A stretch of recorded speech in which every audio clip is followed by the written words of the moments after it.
اعوذ باللہ من الشیطان الرجیم بسم اللہ الرحمن الرحیم۔ سورہ آل عمران کی چند آیتیں پڑھ رہا ہوں، آیت نمبر 190 سے لے کر آیت نمبر 194 تک۔ ان فی خلق السماوات والارض واختلاف اللیل والنہار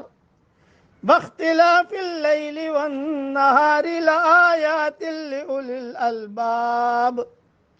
بے شک آسمانوں اور زمین کی پیدائش میں اور رات دن کے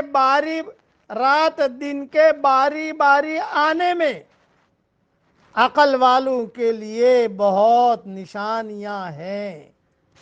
الذین یذکرون اللہ قیاما وقعودا وعلی جنوبہم ویتفکرون فی خلق السماوات والارض۔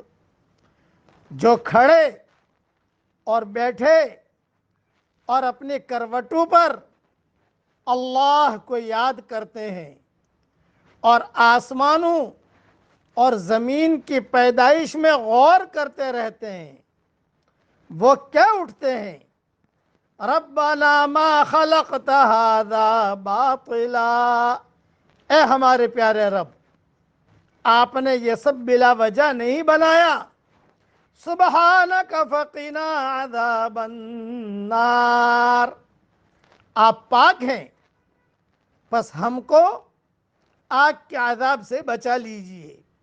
ربنا انک من تدخل النار فقد اخزیتہ، اے ہمارے پروردگار، آپ نے جس کو آگ میں ڈالا اس کو آپ نے واقعی رسوا کر دیا۔ وما للظالمین من انصار، اور ظالموں کا کوئی مددگار نہیں۔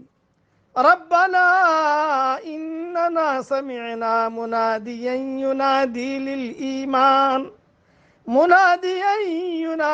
للایمان ان آمنوا بربکم فآمنا، اے ہمارے پیارے رب، ہم نے ایک پکارنے والے کو سنا جو ایمان کی طرف بلا رہا تھا کہ اپنے رب پر ایمان لے آؤ، پس ہم ایمان لے آئے۔ ربنا فاغفر لنا ذنوبنا، اے ہمارے رب، ہمارے گناہوں کو بخش دیجئے۔ وکفر عنا سیئاتنا، اور ہماری برائیوں کو ہم سے دور کر دیجئے۔ وتوفنا مع الابرار، اور ہمارا خاتمہ نیک لوگوں کے ساتھ فرمائیے۔ ربنا وآتنا ما وعدتنا علی رسولک، اے ہمارے پیارے رب، آپ نے جو وعدے اپنے رسولوں کے ذریعے ہم سے کیے ہیں ان کو ہمارے ساتھ پورا فرما دیجئے۔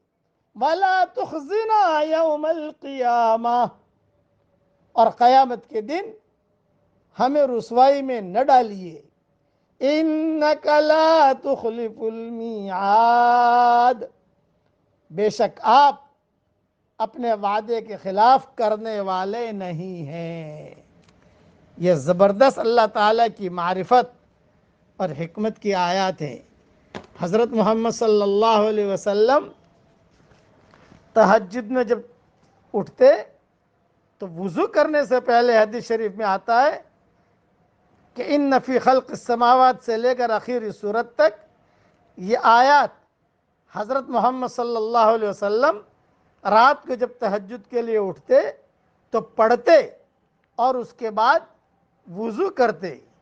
صحیح بخاری شریف میں یہ حدیث ہے کتاب التفسیر میں، اور صحیح مسلم شریف میں یہ حدیث ہے کتاب المسافرین میں۔ یعنی جو مضمون بیان کیا ہے، جو لوگ زمین اور آسمان کی تخلیق اور کائنات کے دیگر اسرار و رموز پر غور کرتے ہیں، انہیں کائنات کے خالق اور اس کے اصل فرما روا کی معرفت حاصل ہو جاتی ہے۔ وہ سمجھ جاتے ہیں کہ اتنی طویل و عریض کائنات کا یہ لگا بندھا نظام جس میں ذرا سا بھی خلل واقع نہیں ہوتا، یقیناً اس کے پیچھے ایک ذات ہے جو اسے چلا رہی ہے اور اس کی تدبیر کر رہی ہے، اور وہ ہے اللہ کی ذات۔ انہی اہل دانش کی صفات کا تذکرہ ہے کہ وہ اٹھتے، بیٹھتے اور کروٹوں پر لیٹے ہوئے اللہ کا ذکر کرتے ہیں۔ ان 10 آیات میں پہلی آیت میں اللہ تعالیٰ نے اپنے قدرت اور طاقت کے چند نشانیاں بیان فرمائی ہیں، اور فرمایا ہے کہ یہ نشانیاں ضرور ہیں، لیکن کن کے لیے؟ اہل عقل اور دانش کے لیے۔ اس کا مطلب یہ ہوا کہ ان عجائبات تخلیق اور قدرت الہیہ کو دیکھ کر جس شخص کو باری تعالیٰ کا عرفان حاصل نہ ہو، وہ اہل دانش ہی نہیں، وہ عقل مند ہی نہیں۔ لیکن یہ المیہ بھی بڑا عجیب ہے کہ عالم اسلام میں دانشور سمجھا ہی اس کو جاتا ہے جو اللہ تعالیٰ کے بارے میں تشکیک کا شکار ہو۔ فَإِنَّا لِلَّهِ وَإِنَّا إِلَيْهِ رَاجِعُونَ۔ دوسری آیت میں اہل دانش کے ذوق ذکر الہی اور ان کا آسمان اور زمین کی تخلیق میں غور و فکر کرنے کا بیان ہے، جیسا کہ حدیث شریف میں بھی آتا ہے کہ حضور صلی اللہ علیہ وسلم نے فرمایا، کھڑے ہو کر نماز پڑھو، اگر کھڑے ہو کر نہیں پڑھ سکتے تو بیٹھ کر بھی نہیں پڑھ سکتے تو کروٹ کے بل لیٹے لیٹے ہی پڑھو۔ صحیح بخاری شریف میں یہ حدیث ہے۔ ایسے لوگ جو ہر وقت اللہ کو یاد کرتے ہیں اور یاد رکھتے ہیں، آسمان اور زمین کی تخلیق اور اس کی حکمتوں پر غور کرتے ہیں، جن سے خالق کائنات کی عظمت اور قدرت، اس کا علم اور اختیار اور اس کی رحمت اور ربوبیت کی صحیح معرفت انہیں حاصل ہوتی ہے، وہ بے اختیار پکار اٹھتے ہیں کہ رب کائنات نے یہ کائنات یہ بے مقصد نہیں بنائی ہے، بلکہ اس سے مقصد بندوں کا امتحان ہے۔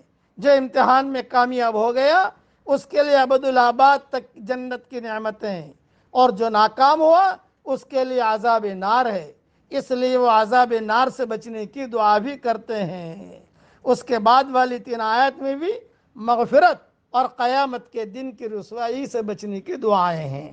خلاصہ کلام یہ، لیٹے اٹھتے بیٹھتے سبحان اللہ پڑھا کرو، الحمدللہ پڑھا کرو، نیتی اللہ اکبر پڑھا کرو، درود شریف پڑھا کرو۔ اللہ تعالی ہمیں ان باتوں پر عمل کرنے کی توفیق عطا فرمائے، آمین۔ وآخر دعوانا ان الحمدللہ رب العالمین۔